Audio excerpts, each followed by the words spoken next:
Добър вечер на всички! Добър вечер в поредния ни лайв.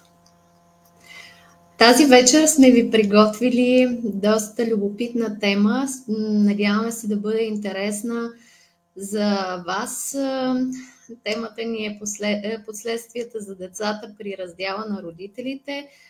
Така, доста актуална тема в нашето съвремие. Надявам се всеки да си вземе нещо от нея. Благодаря на хората, които се присъединиха в последните дни. За тези от вас, които не ни познават, казвам се Даниела Милева. Създател съм на Фейсбук страницата Кариерно израстване с Даниела Милева.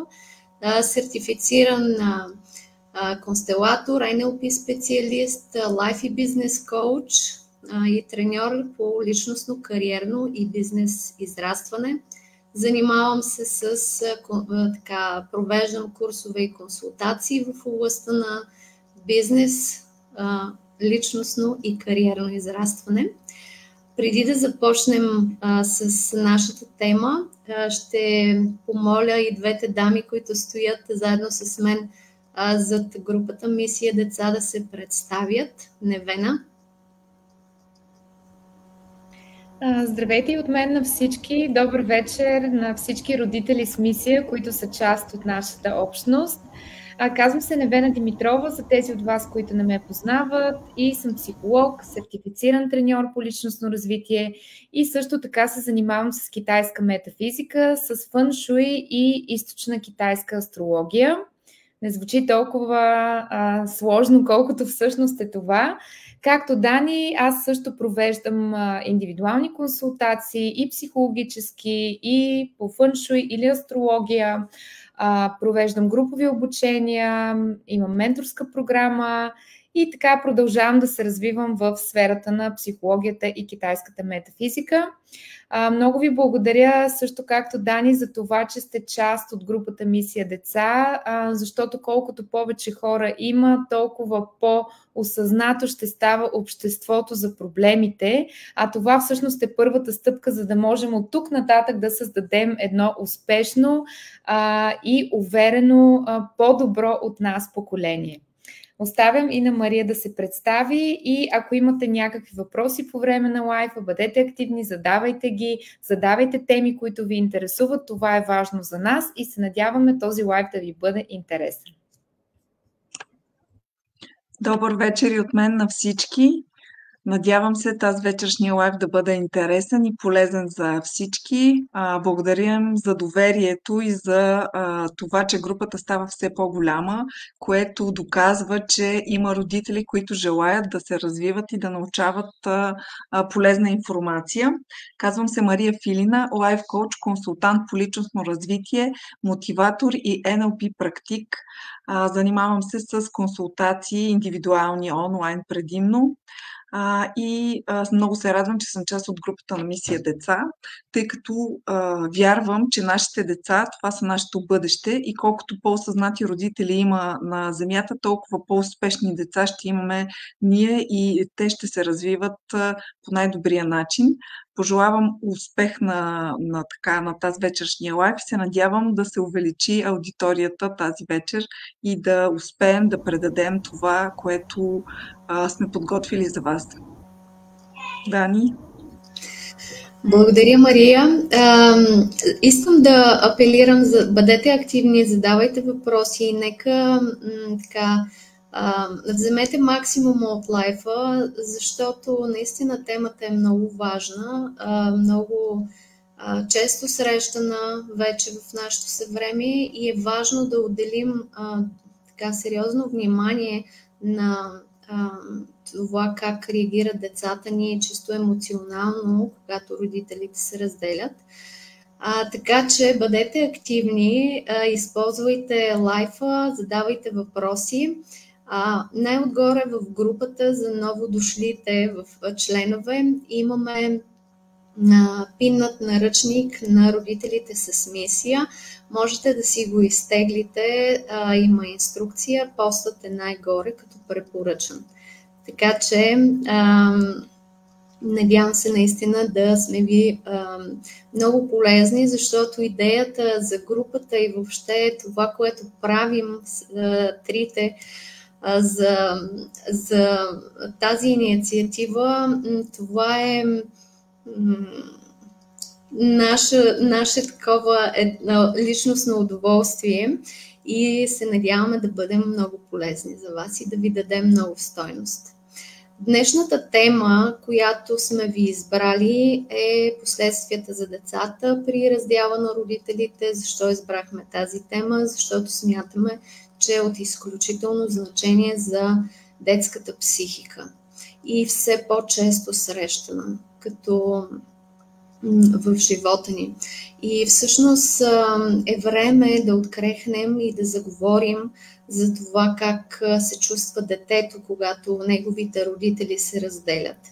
И всъщност какъв е правилният начин на комуникация към детето в тези случаи. Не ни разбирайте погрешно, ние не сме против раздялата, ако става въпрос и за насилие, защото има случаи, в които раздялата е просто неизбежна. Тук в този лайф ние искаме да обърнем внимание на самата комуникация с детето, защото това е по-важно, как детето разбира ситуацията. Първо искам да обърна внимание на какво всъщност в едно нормално семейство, в което двамата родители са си на мястото и възпитават детето си заедно, на какво отговаря всеки от родителите. Всъщност майката се грижи за семейството, за вътрешния уют. Тя дава правилния мироглед на детето вътре в семейството и дава начина, по който детето да уважава и обича себе си. Майката е тази, която учи детето как като възрастен да възпитава своите деца и как да изгражда добри взаимоотношения с децата си. Тя дава този мироглед, насочен навътре към семейството и към личността. Докато бащата е този, който дава мирогледа навън. Бащата е авторитета в семейството и бащата учи децата си как да се заявяват, как да се отстояват и как да се държат в обкръжение, в външната среда. И когато се стигне до раздяла, и най-често това води до оставане на детето само с единия родител, тогава, ако взаимоотношенията между двамата родители не са достатъчно добри, това може да коства единият от мирогледите на самото дете. И когато му липсва част от мирогледа, да кажем, на бащата, то няма да има добра връзка навън в обкръжението и може да има проблеми в общуването навън. От друга страна, ако има проблем с мирогледа на майката, това означава, че детето няма да знае как да обича и уважава себе си. И тук е отговорността на родителите много добре да изкомуникират с детето, когато се стигне до раздяла. Защото когато детето, много често родителите в тази негативност, в която са изпаднали на самата раздяла, когато имат притеснения и различни страхове, как ще се справят от тук нататък, много често забравят за децата и за емоциите на децата. А всъщност децата са много по-емоционални. Децата изживяват ситуацията много по-силно. И когато родителите са в своите си драми, много често не обръщат достатъчно внимание на това как детето възприема раздялата. И тази неосъзнатост води до тежки последствия за детето и до травми, които пречат в живота му и като възрастен. За това, че много трябва да се внимава как всъщност се комуникира самата раздяла с детето. Защото когато родителите се разделят, детето не възприема раздялата като, да кажем, единия родител изоставя другия. Детето възприема раздялата като то самото, като изоставено то самото. Тоест родителя, който излиза от семейството, детето го възприема като изоставяне от този родител. И травмата от изоставяне има много сериозни последствия, защото детето започва да чувства вина и смята, че щом родителят го е изоставил според неговите представи, това означава, че или не го обича достатъчно, или детето е виновно за самото изоставяне и поема вината. А когато има вина, когато детето счита, че е виновно за тази раздяла, винаги когато има вина, има и наказание на подсъзнателно ниво. Тоест, детето на подсъзнателно ниво си предизвиква наказание. Какво означава това? Може да се изразява с това да смята, че не заслужава, да се подценява. И когато вярва това в последствие, израствайки по този начин, с този жизнен сценарий в главата си, като възрастен, много често такова дете си привлича насилници, защото когато смяташ, че не заслужаваш нещо хубаво, привличаш хора, които да ти го доказват. И много често се случва така, че детето преживява подобен сценарий на родителите. И затова са и родовите травми. Ако върнете назад във времето, много често се случва така, че да кажем, ако бабата и дядото не са били в добри взаимоотношения, голяма вероятност е и майката и бащата да не са били в добри отношения. И това се пренася и към детето. И това е точно по тези модели, защото преди не е било обществено прието хората да се разделят, така както в днешно време е съвсем нормално. И когато всъщност има и насилие вътре в семейството, това е още по-голяма травма за детето. И е много по-добре родителите да се разделят, отколкото детето да е свидетел на такъв тип насилие. Защото има още по-големи последствия за живота му в последствие. Затова, когато тук ние в този лайв ще говорим за това как да обсъждаме раздялата си с детето, защото това е от изключително значение. Че детето трябва ясно да му се покаже, че то не е виновно за самата раздяла и че ще има подкрепата и обичта и на двамата родители въпреки раздялата.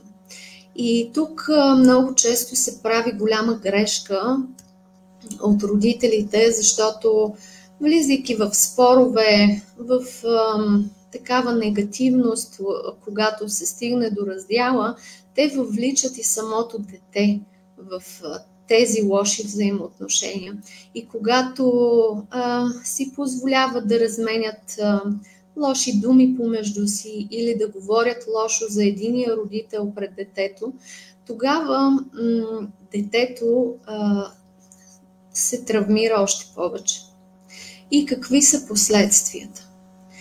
Например, ако детето е по-близко с родителя, който излиза от семейството, твърде вероятно е детето да агресира спрямо родителя, при който остава, който ще се грижи за него. И тогава много често се случва така, че детето взаимства черти на характера на родителя, който е излезнал от семейството и преповтаря неговият начин на поведение, начин на държание. Например, мога да ви дам пример с, да кажем, ако бащата пие, майката, отвратена от това, решава, че иска бащата да се раздели с бащата. Съответно, ако постоянно говори лошо срещу бащата пред детето, а детето, ако е така близко с бащата, то ще приеме черти от своя баща и много често се случва така, че детето също започва да пие и придобива качествата на своя баща. В другия случай, ако детето е по-близко до родителя, при когото остава и при който всъщност ще се грижи за него, тогава детето до такава степен се вкопчва в този родител, защото се страхува да не бъде изоставено и от него, че е твърде вероятно да придобие такива черти на зависимост от този родител. И когато порасне такова дете, ако не се работи с този негов страх да не бъде изоставено, твърде вероятно е да изгради партньорски взаимоотношения на същата зависимост от партньора, което ще доведе до два варианта. Или партньора ще избяга, защото ще бъде задушаван от това вкопчване, или ще агресира спрямо порасналото дете, защото всъщност точно тази зависимост води, това вкопчване води или до агресия, или до изоставяне. И детето отново няма да има нормалният начин на взаимодействие, на взаимоотношения, както и своите родители. Ако детето е било свидетел на насилие, тогава най-често децата заемат страната на по-беззащитния родител. И тогава самото дете първо, ако е в невръстна възраст, се обвинява, че не може да помогне на самия родител.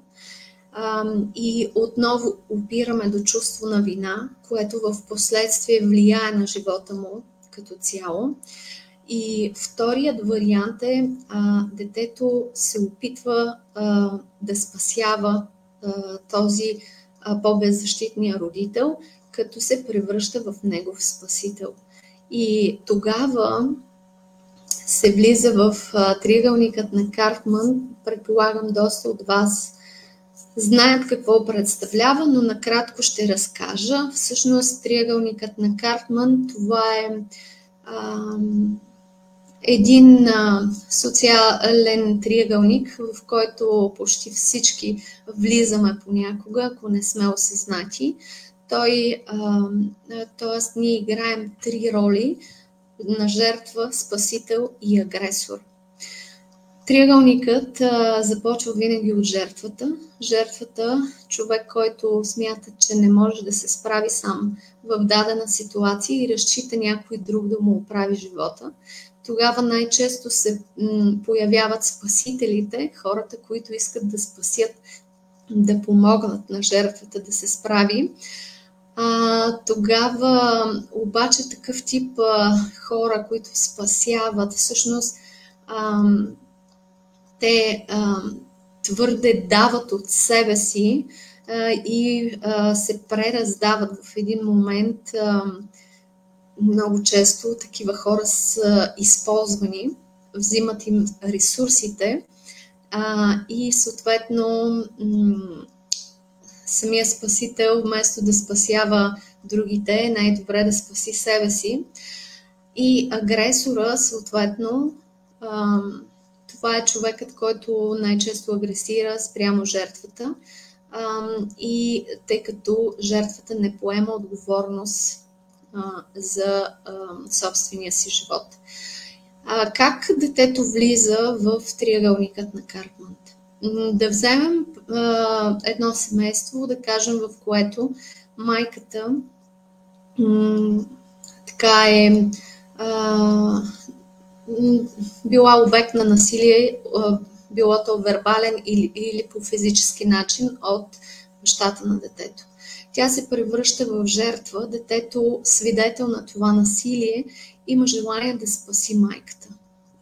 В резултат на което то започва да я обгрижва, започва да смята, че то трябва да се погрижи за нея, че тя не може да се справи сама. И какво се случва? По този начин заимства функциите на майката и всъщност става неин родител. Бащата, всъщност, агресирайки към майката, детето се настройва срещу него и съответно спасява майката по вербален начин, агресира срещу бащата. Бащата се превръща в случая в жертва, съответно след това си връща на майката, че се е обърнала към детето, за да я спасява, и така се върти в този триъгълник и няма излизане. Излизането от този триъгълник се случва трудно и човек трябва да е много осъзнат. Осъзнат до такава степен, че жертвата да осъзнае, че тя трябва да поеме отговорност за собствения си живот и да не чака някой да я спасява. И съответно спасителят да разбере, че всъщност да не спасява другите, а да спаси себе си от това прераздаване. И всъщност агресорът да застане отговорно и да се погрижи за живота си, а не да агресира по такъв първичен и нелогичен начин. Какви са последствията за детето, когато влезе в ролята на родител на собствения си родител? Сменя се цялостната система. Ние, може би е добре да направим и лайв специално за законите, които вярваме или не, знаем или не знаем, те си действат, но като цяло родителите стоят над децата. И ако детето взема ролята на родител, то не е в своята си роля в системата и след това системата има последствия за него. Така че много е важно детето, родителите да поемат самостоятелна отговорност и да не вкарват детето в такива ситуации да трябва да спасява някой от родителите. Защото когато се превърне в спасител и родител на собствения си родител, в партньорските взаимоотношения след това, когато детето порасне, много често може да залитне към родителство на своя партньор и тогава обърква и собствения си живот, защото няма да застава като равноправен партньор до партньора си, а ще се опитва да бъде негов родител, както е заучения модел от семейството му. И по този начин спасителите като цяло, такъв тип дете, започват изразходва енергия, за да спасява родителя си, по-беззащитния родител, и пренебрегва собствения си живот. Такива деца губят творчеството си, такива деца много често имат автоагресия също. И да не говорим пък за психосоматиката, която може да се получи след такъв тип автоагресия. Всяка автоагресия води до автоимунни заболявания. Така че много е важно ние като родители да осъзнаем, че децата, това, че ние сме решили да се разделим, не трябва да рефлектира на децата, и на детето трябва много ясно и конкретно да му бъде обяснено ситуацията, и то в няколко направления. Първо, че решението е на тяхно ниво и е между тях двамата, и детето няма нищо общо, и да показват обичта и уважението към детето, независимо от раздялата. И родителите трябва да намират начин да бъдат в добри взаимоотношения точно заради детето си, а да не влизат в саморазправи и тежки обвинения, които рефлектират, както разбрахме, много така пагубно за детето. Защото детето с травма от изоставяне, такива деца много често проявяват маската на зависимия човек, и като големи хора влизат в токсични взаимоотношения, привличат насилници в живота си, или прилитат към такива зависимости, като емоционално хранене, алкохол, цигари, наркотици. Така че много внимателно и отговорно трябва да се действа при такъв тип раздяла. Аз сега ще дам думата на Мария, която ще поговори малко повече за това какво е правилното поведение на родителите към детето, когато се стигне до раздяла. Така че, Мария. Благодаря, Дани. Както разбрахме, раздялата е нещо, което понякога е неизбежно, и за това следва да подходим с абсолютна така осъзнатост и зрялост към поведението си към децата. Разбира се, една раздяла е изключително така голямо изпитание за едно дете, и независимо какви са отношенията между родителите, детето в повечето случаи има очаквания, че родителите му ще се съберат и понася всички негативни така емоции от този процес, като най-малък и най-незрял в системата на семейството. Неговата психика е най-незряла, и затова детето така емоционално приема раздялата на родителите си, и в повечето случаи се проявява и агресия, и деструктивно поведение. В процеса на раздяла е добре да се обърне внимание в следните направления.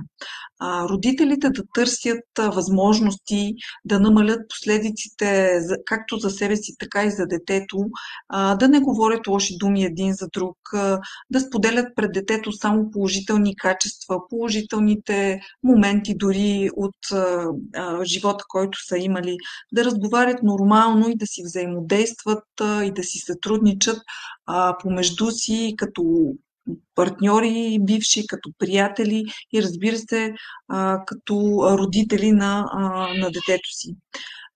Добре е също заедно да обясняват на детето, както Дани спомена, че то няма вина за раздялата, и това, което се случва, е решение единствено на двамата родители, че те го обичат и ще продължават еднакво да се грижат за него, и е добре да го успокояват и да намалят по този начин тревожността от детето, от раздялата и от това, от страха какво ще се случи в утрешния ден, тъй като децата разбира се, че се чувстват несигурни в една такава ситуация и страха от това какво ще се случи би могъл да ги обземе и да бъдат още по-тревожни. Децата усещат всичко, което се случва в отношенията между партньорите в един такъв момент, ако разбира се има негативни емоции и ситуации и насилие, дори скандали. То се чувства и виновно и се смята за първоизточник на тези негативни ситуации и дори от лоялност би могло да приеме вината и негативни емоции, както Дани спомена, на по-слабия родител. И това в бъдеще ще изиграе лошо отношение в неговия живот и в неговото развитие. Добре е родителите, когато се разделят, да обяснят на детето, че то не може да поправи нещата и че те не зависят от него и с разбиране и търпение да обясняват на детето и от двете страни една и съща информация относно раздялата и тя да бъде категорична, тъй като ако се подхранва заблудата в детето, че нещата биха могли да се променят или да се подобрят, това ще увеличи болката и за детето и то ще се чувства още по-объркано. Добре е да не принуждаваме детето да избира между двамата родители, кой е по-добър, кой е по-хубав, при кой е по-добре, защото това остава в съзнанието му за цял живот и поражда чувство на предателство, на вина дори и може да се свърже с травма на отхвърлен родител. Настройката да се говорят лоши неща, както споменахме, пред детето от родителите е погрешно да се прави, тъй като се формира отрицателно мнение за другия родител и детето го отхвърля. Получава се такава травма на отхвърлянето, както Дани спомена.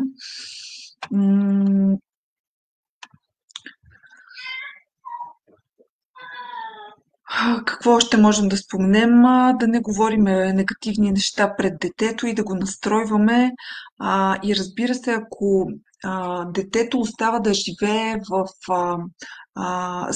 с майката, с единия родител, тук много добре следва да не се превръща детето в психологически партньор и да му се обясни, че майката и детето ще живеят сами и че няма да има партньор, тъй като ако детето е момче, тук психологически той просто заема тази позиция и това води до на подсъзнателно ниво, той влиза в ролята на партньор и това на по-късен етап води до психологически последствия за детето и за неговото развитие. Добре е да се обясни на детето, че партньорите, т.е. детето и родителя живеят сами и това да бъде ясно и точно изразено. Когато добре, разбира се, партньорите, когато се разделят, да не воюват помежду си, да има и ситуации, в които се стига до напрежение, тъй като това е една война, започва да се търси реваншизъм, надмощие, борба на егото и, разбира се, унищожение. И в една такава ситуация детето най-много страда и обикновено неговите реакции, гневни или вербални, или деструктивно поведение, или депресия, отказ да се храни нормално, тези реакции крещят и искат да спрат войната между двамата родители и напрежението да стихне, тъй като, както споменахме, детето като най-малко психически поема негативните ситуации и ги изразява Разбира се, децата са емоционални, някои от тях не могат съвсем да контролират емоциите си, да успяват да ги изразят по нормален и здравословен начин, а те просто или агресират, или има поведение, което не е типично за тях в такава ситуация.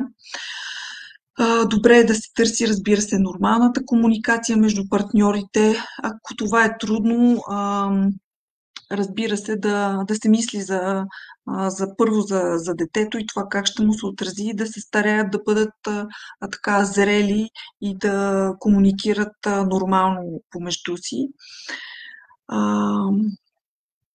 Единственият начин родителите да запазят добрия тон е да разберат, че това, т.е. да си дадат сметка, че това, което се случва, са го избрали те и не бива да се наслагва напрежение излишно и така да остане един добър спомен за хубавите мигове, които са имали, за това, че са създали дете и разбира се, по този начин родителите, когато не се така конфронтират помежду си и не се отричат с критика или с лоши думи помежду си, позволяват, разбира се, на детето да обича еднакво и двамата родители, а не да предпочита единия или другия и да има както травма на отхвърляне, така и неразрешаване, детето да приеме качества от единия или от другия родител, защото, разбира се, истинската любов е най-важна и така миговете на любов, на нежност, които детето има нужда да получава и от двамата родители, са така изключително важни и дават сигурността и така подкрепата и дори и в такъв момент на раздяла.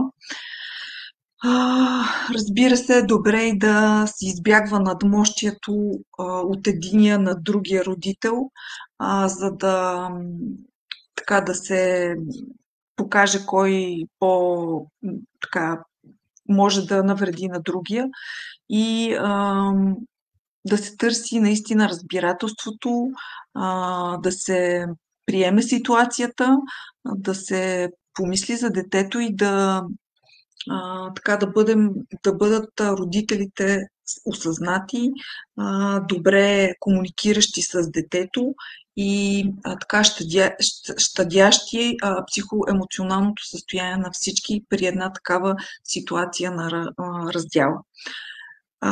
И сега Невена ще обърне внимание на няколко аспекта, които са важни преди, по време и след раздялата във връзка с комуникацията и психиката на детето и на родителите. Само искам преди да започне Невена да взема думата тук по повод да добавя нещо, което се сетих, докато говори Мария. Също така много важно нещо пропуснахме, че в хода на лошите взаимоотношения между родителите много често единия родител се изключва. И да кажем,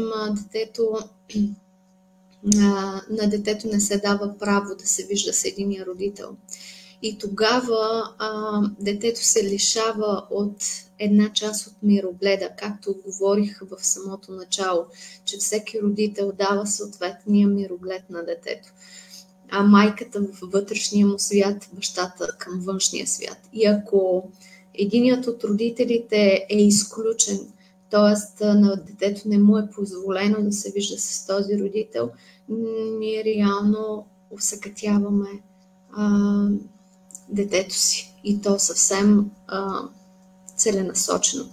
Затова, мили родители, в каквито и взаимоотношения да сте помежду си, винаги за благото на детето гледайте да вървите в правилната посока, да бъдете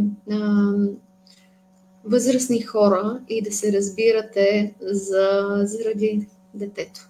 Защото всяко изключване на родител води до още по-големи последствия. Това исках да вметна. Невена? Да, благодаря.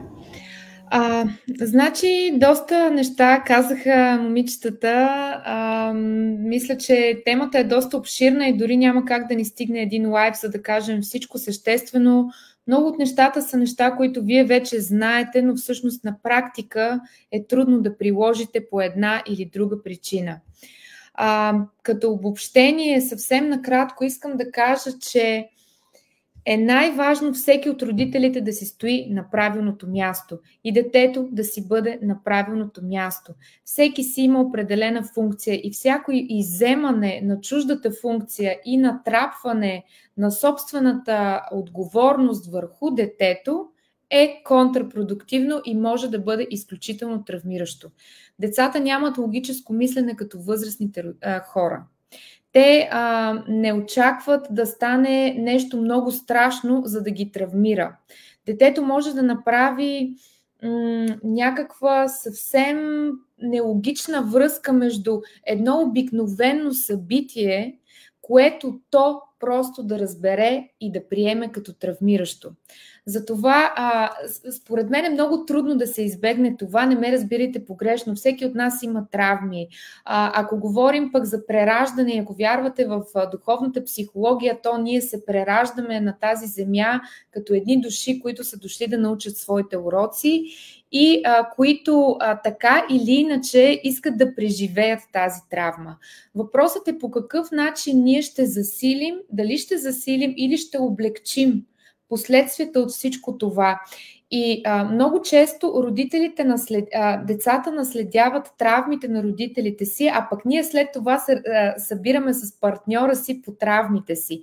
Нещата са изключително свързани, но идеята е тук да успеем да видим къде се намираме ние. Това е осъзнатост.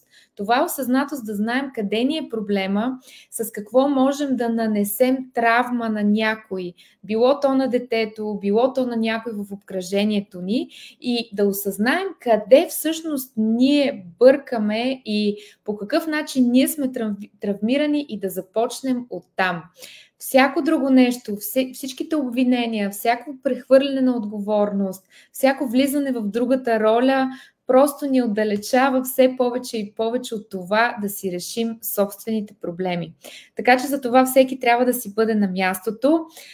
Запомнете го, старайте се да бъдете в истинската си позиция. Ако сте мъж, да си замислите върху това като един баща, на какво трябва да науча детето си. Образовайте се, прочетете го в интернет, прочетете статия, купете си книга, гледайте някое видео, има достатъчно информация.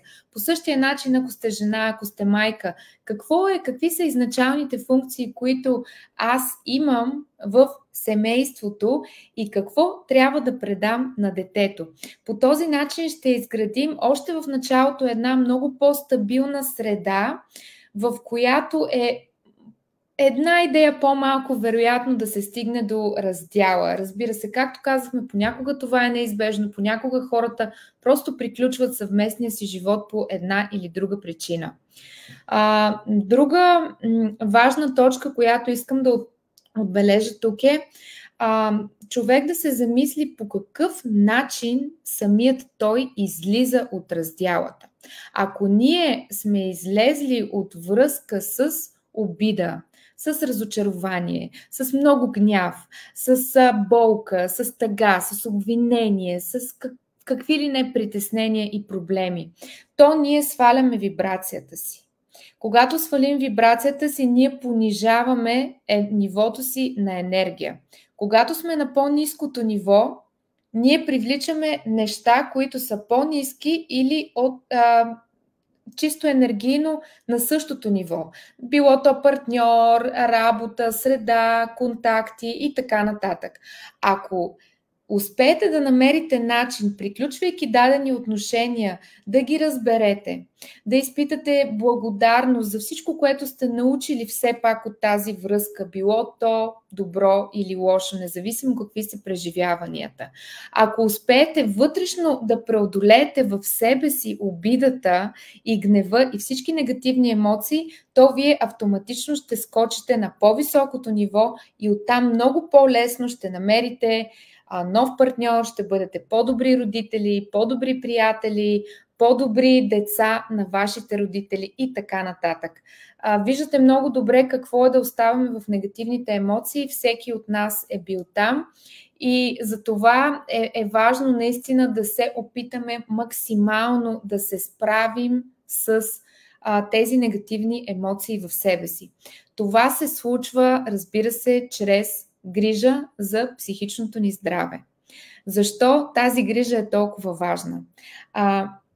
Ако ние не знаем как да комуникираме с себе си, да разберем вътрешния си свят, да разберем кое е най-ценното за нас, кое е най-важното, какви са нашите мечти, по какъв начин можем да ги постигнем, защо изпитваме страх, защо изпитваме гняв, защо изпитваме вина и така нататък, то ние няма как да бъдем пълноценни нито като партньори, нито като родители. Грижата за психичното здраве се случва не само с ходенето на психолог или треньор, или лайф коуч, или някакъв вид експерт. Грижата за психичното здраве е ежедневен процес, който се крие в малките неща. Днес да си доставя малко удоволствие, да запиша 5-10 благодарности в моя дневник, да стана сутрин, да си направя една хубава закуска, да отделя 15 минути за себе си, да напиша целите си за месеца, за годината, за деня, да прочета 20 минути от една книга за личностно развитие, да изгледам едно 10-минутно видео на някой човек, който ме вдъхновява. По този начин се случва развитието. Ако вие искате това да стане по-бързо и да минете по краткия път, така да се каже, то тогава, разбира се, използвайте помощта на хора като нас, дали ние или някой друг. Защото когато се работи с специалист, той ще ви даде по-конкретни насоки. Но грижата за психичното здраве, това, което искам да кажа е, че тя не коства толкова много, колкото хората си мислят. Хората имат представа в главата си, че трябва тепърва да изчетат десетки книги, да започнат от утре да променят живота си на 180 градуса, да лекуват травмите си, да се изправят пред страховете си и така нататък. Това в главата на повечето хора е един много сложен и труден процес и те доста често бягат от това. Но всъщност това се крие, както казах, в ежедневните малки действия. И какво е най-важното, когато сме във връзка и с себе си, и с другите? Кое според вас е най-важното? Ако искате, напишете ми в коментар какво според вас е най-важното в връзката с себе си и с другите хора. Не знам дали някой ще се осмели, но ще изчакам съвсем малко. Добре, никой не се осмелява, няма проблем, разбира се. Най-важното, скъпи хора, да, любов. Ето някой написа коментар, благодаря. Да, освен любовта, най-важното е комуникацията. Защото когато се научим да комуникираме с самите себе си, ние ще започнем да разбираме много по-добре от какво имаме нужда. Когато знаем от какво имаме нужда, оттам нататък можем да изберем и такъв партньор, който да отговаря на нашите нужди. След това с този партньор да създадем семейство и деца. И когато разбираме себе си и сме наясно с себе си и правилно комуникираме с вътрешния си свят, тогава ние да сме в правилната позиция в семейството и да можем да предадем това нататък. Всъщност комуникацията е сърцевината на връзката. Когато нямате добра комуникация с партньора, дори със самите себе си, няма как дори да развиете достатъчна степен на доверие. Това отново се случва чрез комуникация. Интимността се случва чрез комуникация. Решаването на проблемите се случва чрез комуникация. Тя помага за това ние да разбираме и да бъдем съпричастни, както към себе си, така и към другите. Да можем да търсим решение на в конфликтните ситуации, защото конфликтите всъщност са градивни.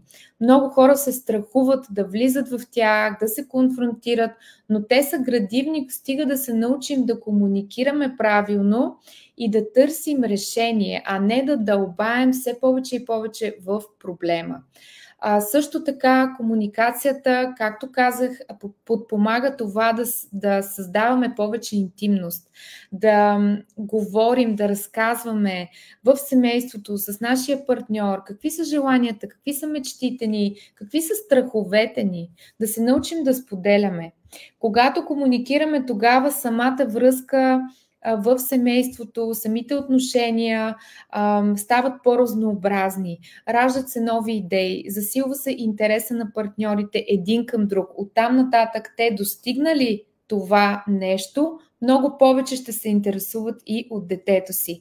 И по този начин, когато първо обърнем внимание на себе си, както казах, ставаме и по-пълноценни родители и приятели и деца на нашите родители.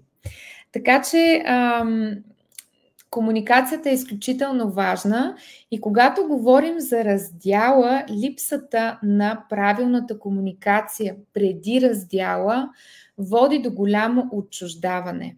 Много хора се разделят, защото още когато са във връзка, те не инвестират нито време, нито енергия, нито ресурси в това да се научат да комуникират.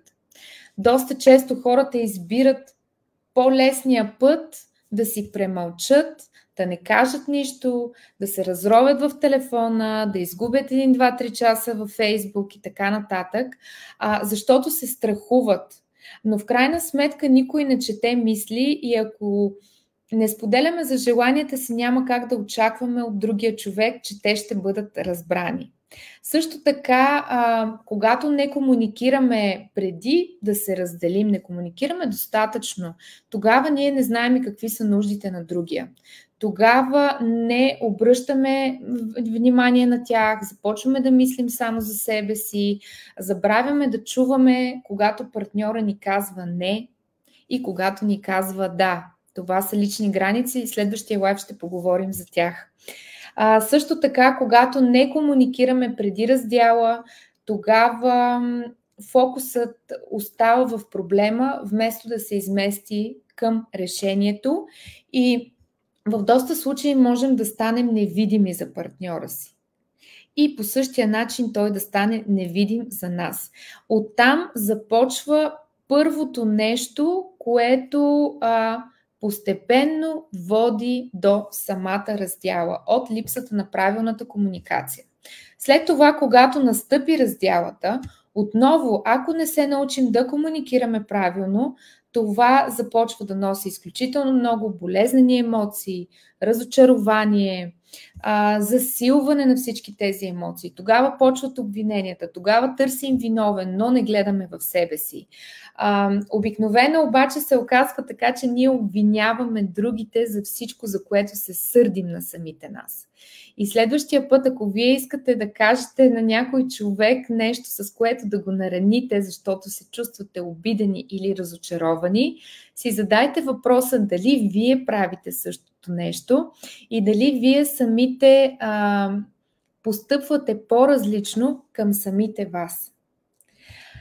Също така, когато няма комуникация по време на раздялата, хората просто забравят за важните неща. Започват да се търси отмъщение, започват да се гледат грешките на другия, започват да се изливат купища обидни думи пред детето, за другия родител, който е виновен според другия и така нататък. Изобщо фокусът се измества тотално от детето и от запазване на някаква що-годе нормална среда, в която двама души могат да функционират дори и разделени, върху това кой какво е направил и защо не го е направил или защо го е направил. Всеки в крайна сметка прави най-доброто, на което е способен към този момент и затова запитвайте се дали вие за себе си правите най-доброто, на което сте способни към този момент.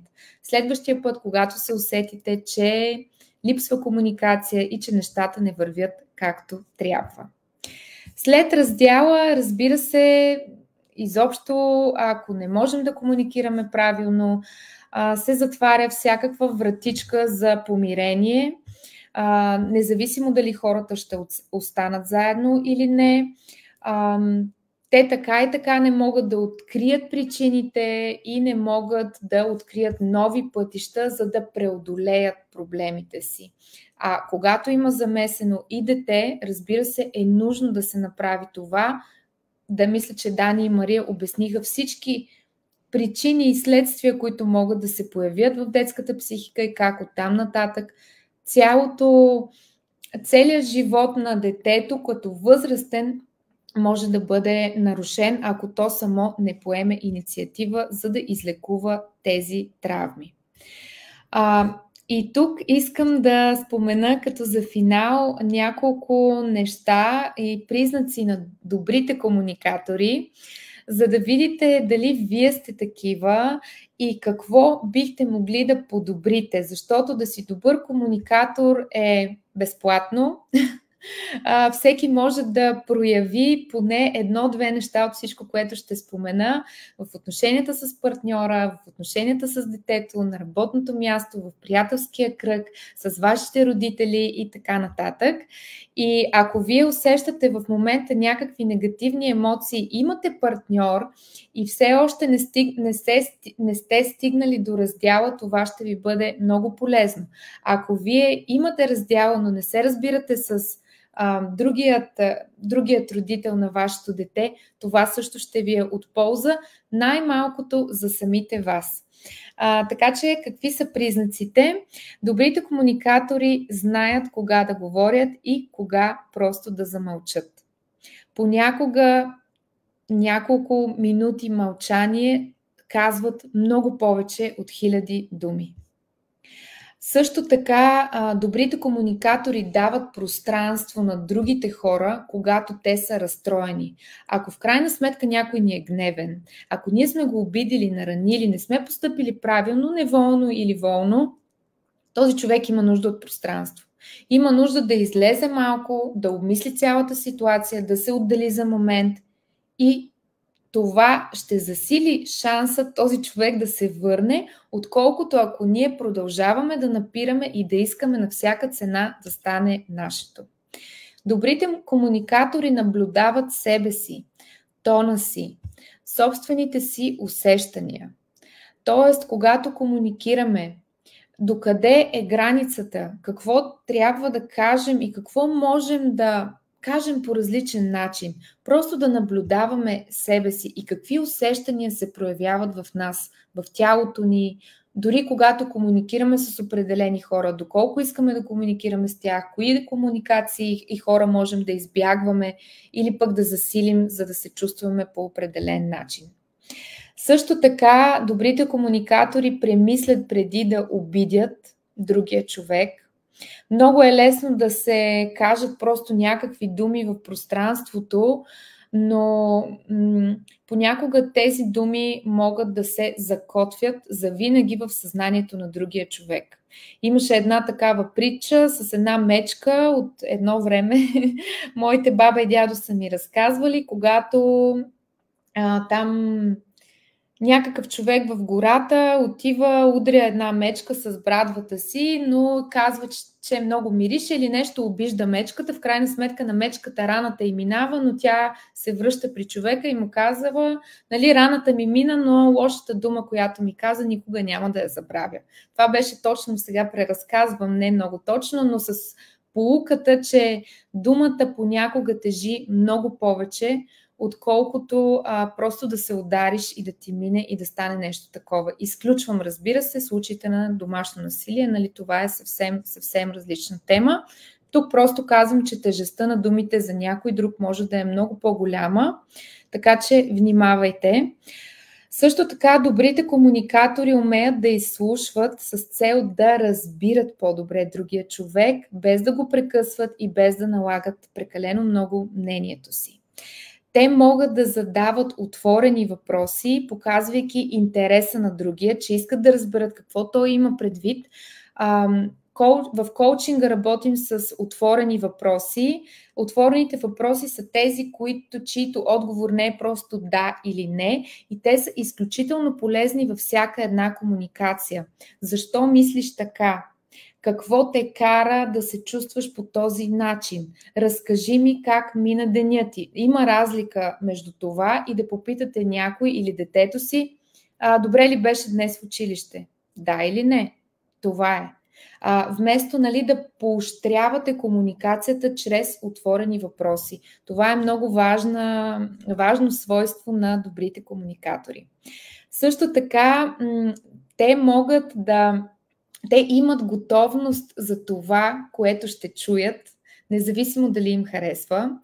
Ако искате да бъдете добри комуникатори, трябва да сте готови да чуете и нещо, което не отговаря на вашите очаквания. Това е истината. Все пак другия човек може да има желания, детето може да иска да тръгне по друг път, да учи някъде, където на вас не ви харесва или нещо подобно, да се развива в някаква насока. Така че, ако искате да бъдете добри родители, бъдете и добри комуникатори и бъдете готови да чуете и да разберете другата гледна точка. Друго нещо, което съм си написала, това е, че добрите комуникатори не са настроени за лична победа, а за обща. В добрата комуникация винаги се търси win-win, решението, т.е. и едната страна и другата страна да печели. Ако вие имате две крайно раздалечени гледни точки, било то с партньора, било то с детето, опитайте се да достигнете до някакъв вариант, който се намира по средата. Помислете за такъв вариант, заедно или по-отделно, нека всеки даде предложението си. Когато ние имаме само две опции, това е дилема. Когато опциите са над две, тогава е избор. Така че този фокус към търсене на win-win, на победа за едната и другата страна е фокус към решението и към разширяване на мирогледа. Това може да бъде изключително полезно както при раздяла, така и по принцип в отношенията. И на последно място, но не по важност, добрите комуникатори разбират, че и другите гледни точки са валидни. Не само тяхната собствена. Тоест, разбираме, че другия човек има други желания, други нужди, други очаквания, различно мнение от нашето и това е окей. Този човек има негов живот, има негов опит, израснал е в друго семейство, с определени родители, с други разбирания, които е взаимствал и колкото повече проявяваме това разбиране, толкова по-гладко ще вървят дадени отношения. Така че с това исках да завърша лайфа с тези препоръки, за да може още преди да се стигне до крайностите, преди да се влезе в обидите, в психологическия тормоз, в тъгата, в болката, в разочарованието, във всички последствия, които могат да се случат, както за вас, така и за детето, така и за другия човек, по време, преди или след раздяла, просто да обърнете внимание на комуникацията. В днешно време сме заляти с социални мрежи, с телевизия, с реклами, с шум, нон-стоп, нещо се случва и това не винаги е толкова лесно. Разбира се, мозъкът търси най-лесното, но за да бъдем осъзнати е хубаво да поемем по малко по-трудния път и то с мънички крачки, като се научим да комуникираме по-добре, да се вслушваме в собствените си желания малко повече, да отделяме повече време за психичното си здраве. Има безброй безплатни материали и книги и дори една книга може да преобърне живота ви. И тогава, когато тези неща се синхронизират, тогава ние ще се чувстваме на правилното място, сами за себе си и като родители, и като партньори и така нататък по веригата. И тогава се надявам, че разделите не биха били толкова голям процент. И дори и да има раздели, то те не биха завършвали по болезнения начин, по който обикновено завършват и то най-вече за вашите деца. Това беше от мен и ви благодаря. Благодаря, Невена. Аз искам да обобщя на края на нашия лайф и да апелирам, мили родители с мисия. Бъдете отговорни и осъзнати. Не вкарвайте децата във вашите взаимоотношения като родители. И когато става въпрос за деца, ние някак си трябва да си прибираме егото в задния джоб и да не оставяме емоциите да влияят и на децата ни.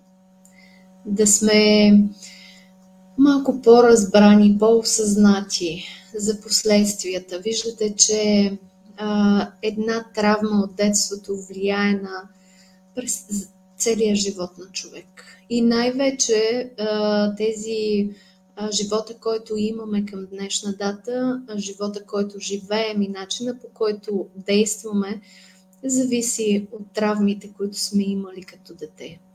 Всяка една травма рефлектира на живота ни по някакъв начин, в зависимост от това как сме я интерпретирали и колко емоционални сме били по време на травмата. Така че то без травми не може. Въпросът е да се опитаме, колкото е възможно, да намалим последиците, емоционалните последици за детето си. Да не изживява силна емоционалност, да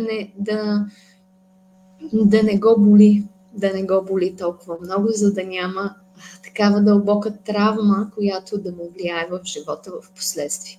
Защото колкото по-голяма детска травма като болка е изживяло детето, толкова повече тя рефлектира на живота му като възрастен човек. Така че естествено, че травмите ни учат да израстваме, но когато са в рамките на нормалното. Когато сме преживяли много силна болка, това определя и живота ни в бъдеще. Така че ние като осъзнати родители, нашата роля е точно това, да се научим първо ние за себе си да бъдем осъзнати, както каза Невена, да се научим да общуваме, защото това е най-големия проблем в днешно време. Това, че засипани от масовата информация навсякъде, ние забравяме да общуваме. За съжаление, това не ни е приоритети при възпитанието на децата. На нас ни е по-лесно да му дадем телефона, за да мълчи и това води отново до последствия, че детето не може да комуникира правилно, не може да се изразява правилно. Трябва да работим върху точно тази част, да научим децата си да изразяват емоцията си, винаги да имат гледна точка. Те да знаят за себе си, че са важни и че трябва да имат мнение, трябва да си го дават. По този начин изпитват тази значимост, която занапред ще им помага в живота. Така че нека да бъдем отговорни, доколкото може и осъзнати. Човек се учи докато е жив, но все пак нека бъдем възрастни хора и не стигаме до къвги и разправи, когато става въпрос за раздяла. Виждам, че нямаме никакви въпроси. Имате ли въпроси някакви? Дани, докато говореше за това, че често на детето се дава телефона просто за да мълчи, защото така е по-прието в момента и наистина хората нямат време, ми хрумна в главата колко често ние самите си взимаме телефона, за да замълчим и как това е абсолютно същото при възрастните, защото комуникацията изисква малко повече смелост понякога, когато темите са болезнени, когато има някакво натрупано напрежение и наистина да, мозъка избира лесния път и осъзнатост е това ние да си кажем да, разбирам това, приемам това, но аз съм готов или готова да видя и другата страна, да видя какъв е и другия път и чрез малки крачки да се опитам да създам нещо различно, за да получа различни резултати. Аз искам, да, така или иначе взех думата да ви благодаря на всички, които ни гледаха и всички, които ще гледат този лайв след като той свърши. Да ви благодарим за доверието и аз от моя страна да ви пожелая хубава вечер. Чудесно! Аз също искам да ви пожелая лека вечер. Нека да бъдем отговорни, нека да се научим да общуваме правилно, защото това е разковничето в днешно време. Разковничето на добрата комуникация е точно да се научим да изразяваме по здравословен начин емоциите си, без да обвиняваме от срещната страна. Когато се научим да общуваме по този начин, без да обвиняваме, а да изказваме нашата емоция, ние какво преживяваме в дадената ситуация, това е и начина за връзка от срещната страна. Тогава от срещната страна ни отговаря по същия начин, без нападки, без напрежение. Опитвайте се да изразявате емоциите си без... То е малко като да се научим да бъдем уязвими. Така го разбират повечето хора, но всъщност този начин на изразяване на емоциите ни позволява да взаимодействаме много по-добре, отколкото чрез обвинения. Така че, мили хора, благодаря ви, че бяхте с нас и тази вечер, и в този лайв. Следващият ни лайв ще бъде на тема лични граници.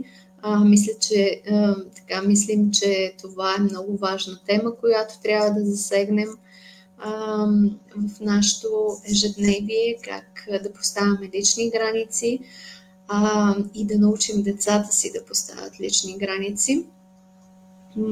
Така че гледайте ни следващия път. Мария? Благодаря на всички, които ни гледаха. Разбира се и на тези, които ще ни гледат в последствие. Благодаря ви за доверието, за това, че бяхте с нас и ви пожелавам една прекрасна вечер и до скоро ще си пожелаем. Лека вечер на всички. Благодарим ви. Чао!